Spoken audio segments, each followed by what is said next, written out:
And tomorrow, do I want to be someone that gets their feeling of being connected and whole through a parasocial relationship or through a real life relationship? Who do I want to be? Hello, my Twitch addiction, I'm assuming this is addiction, is tearing me apart. Hello, I just want to share with you my daily struggles with my Twitch and gaming addiction.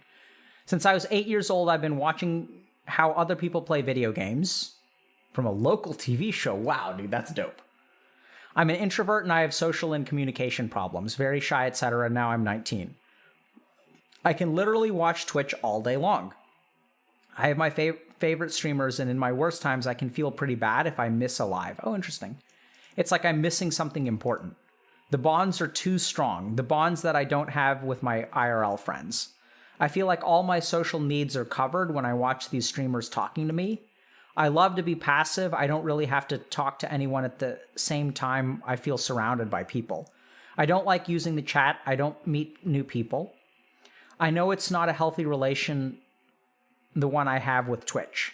I'm a freelance and I work from home. I set up my own schedule, and if I have too much work, I start to feel really anxious when I don't have time to watch streams. I stop working if necessary and miss my deadlines. I don't like weekends because I have to make plans with IRL people and I feel like I'm losing time I could spend watching my favorite streamer. When I look back, all the time spent watching streams really worth nothing, but when I watch the streams, I feel really good.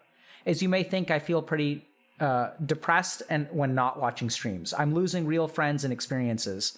I have a huge lack of motivation for anything not Twitch related. I'm also unable to make friends on this platform to get something good out of it. This is like the third time I realize this is going too far. I'm starting a detox plan to switch gears and get back on track again. I'm super anxious just thinking about it. If you have been in a similar situation, I'd love to hear what you did to get better. Thanks for reading. Okay. All right. So this is a fantastic post. It's unfortunate that this person is struggling this much, but there are a lot of really good things here. Okay. Props to you for making the post.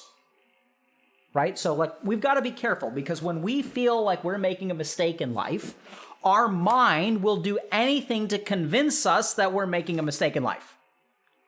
It'll try to keep you there. So this is tricky. But there's a part of this person's mind that I would bet money was like, don't make this post. It's a waste of your time. No one's going to be able to help you. You can figure it out on your own, or if you can't figure it out, no one can figure it out for you. Don't bother. There's the part of your mind that says don't bother. So the first thing that I want to commend this person for is actually making the post, because they're stepping outside of their comfort zone. They're asking for help. They're being a little bit open-minded. They're noticing that this is a problem. They're accepting that's a problem. They're telling the whole internet that it's a problem. So they're owning it, right? That's the first step. Accept that you have a problem.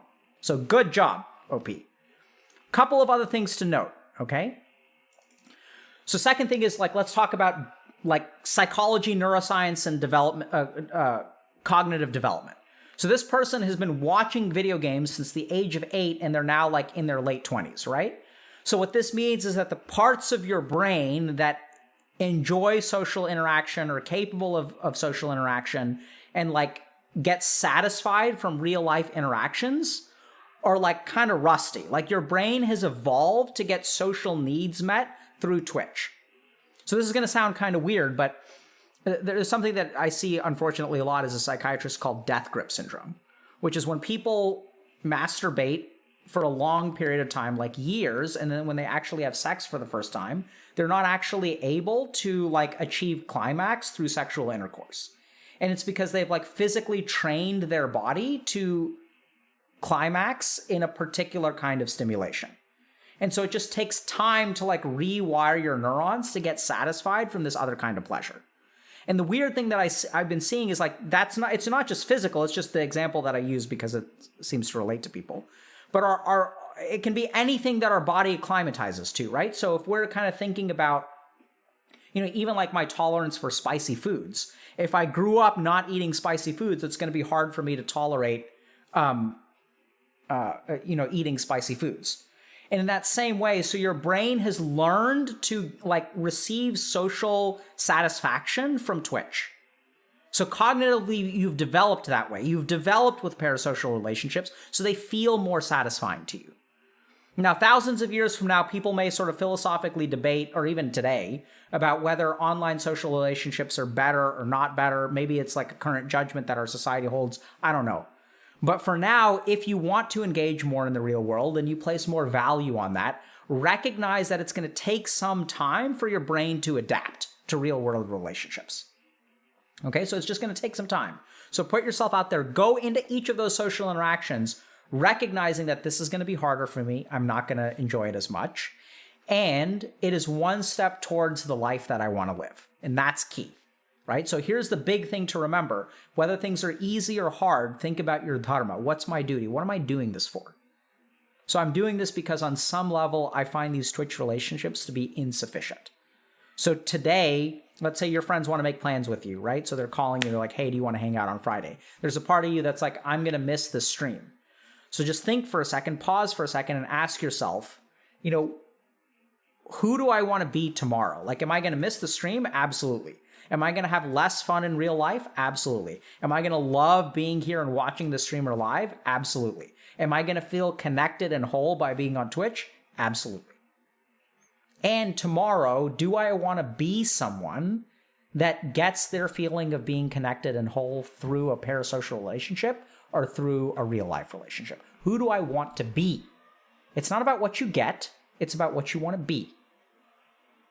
And as you navigate that, as you reflect on that, you'll start to gravitate towards real life. The last thing to kind of consider is that this person says that they have a huge lack of motivation. So we're going to highlight a couple of things in their text, okay? So I feel pretty depressed. I have a huge lack of motivation for anything not Twitch related. This is actually a great sentence. Because the last thing that you need to do to really crack this open is this feeling.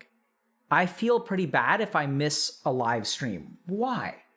What is it that you feel like you're missing? And this is where I'd really encourage this person to stop and really think about what is it that they're missing by missing the stream, and really understand, because I suspect that there's something else there that that is there's something under the surface. This feels like a samskar to me. Let me just read this again. In my worst times, I can feel pretty bad if I miss something live. So I'd start by asking yourself the question, what are you missing? And have you missed something live before? And what did you feel like? Because what this person is telling me here is that something bad happened that they missed live. And so the reason they need to watch is because they don't want that to happen again. They don't want to miss out again. This is the hurt of missing out once, resurfacing. So your brain is telling you, hey, if you skip this stream, you're going to miss out again, right? So you got to be careful about what's missing. What do you lose by not watching something? So I start to feel anxious when I feel like I won't have time to watch streams. There it is again, right? What are you anxious about? What is it that you're truly missing? I stop working if necessary and miss my deadline. So you're really getting something out of this, right? What is it that you're really getting? What is it that you're missing if you don't watch the stream? And this also, I would ask yourself, what's the hunger that's being fulfilled by watching the stream? Because this kind of goes back to this idea that you're getting some need met, right? So the reason that behaviors are reinforced is because they're doing something for us. So I would really think long and hard about what is this behavior doing for me? What is it that I'm really missing? And don't listen to your logic. Your logic is telling you, oh, you're not missing anything. There are going to be 1,000 of other streams. You're stupid. Don't worry about missing it. There's nothing to miss. It's empty. That's not going to help, right? Because if you tell yourself that, the emotional need is doesn't care about that logic. It's going to get its needs met. So the question is to really ask yourself and pay attention to what are you missing? What's the cost of this? Why is it that you don't want to pay that cost? When have you paid that cost before? And when did you learn that streams are not missable? How did you discover that this is something that my life revolves around? And you have to be really authentic with yourself and explore that. Absolutely something that I think a coach could help you with, by the way. I mean, is there something clinical here? Can you see a therapist? Sure. But I think we've just heard so many bad stories in this community about people going to see therapists and them saying I'm addicted to Twitch, and the therapist is just watch less, bro. You know, I'm not trying to, I know there are a lot of therapists out there who are getting wise real quick, but it's the kind of thing where, you know, someone made like, I mean, I have colleagues that would diagnose you with depression and start you on an SSRI and send you home. We've heard that story 1,000 times in this community. I'm not saying that you shouldn't, by all means, go get evaluated, because there's other confounding factors, right? Maybe you do have depression. And so that's worth absolutely getting checked out. And at the same time, I really try to find someone, either yourself or someone else, who can help you kind of work through this stuff.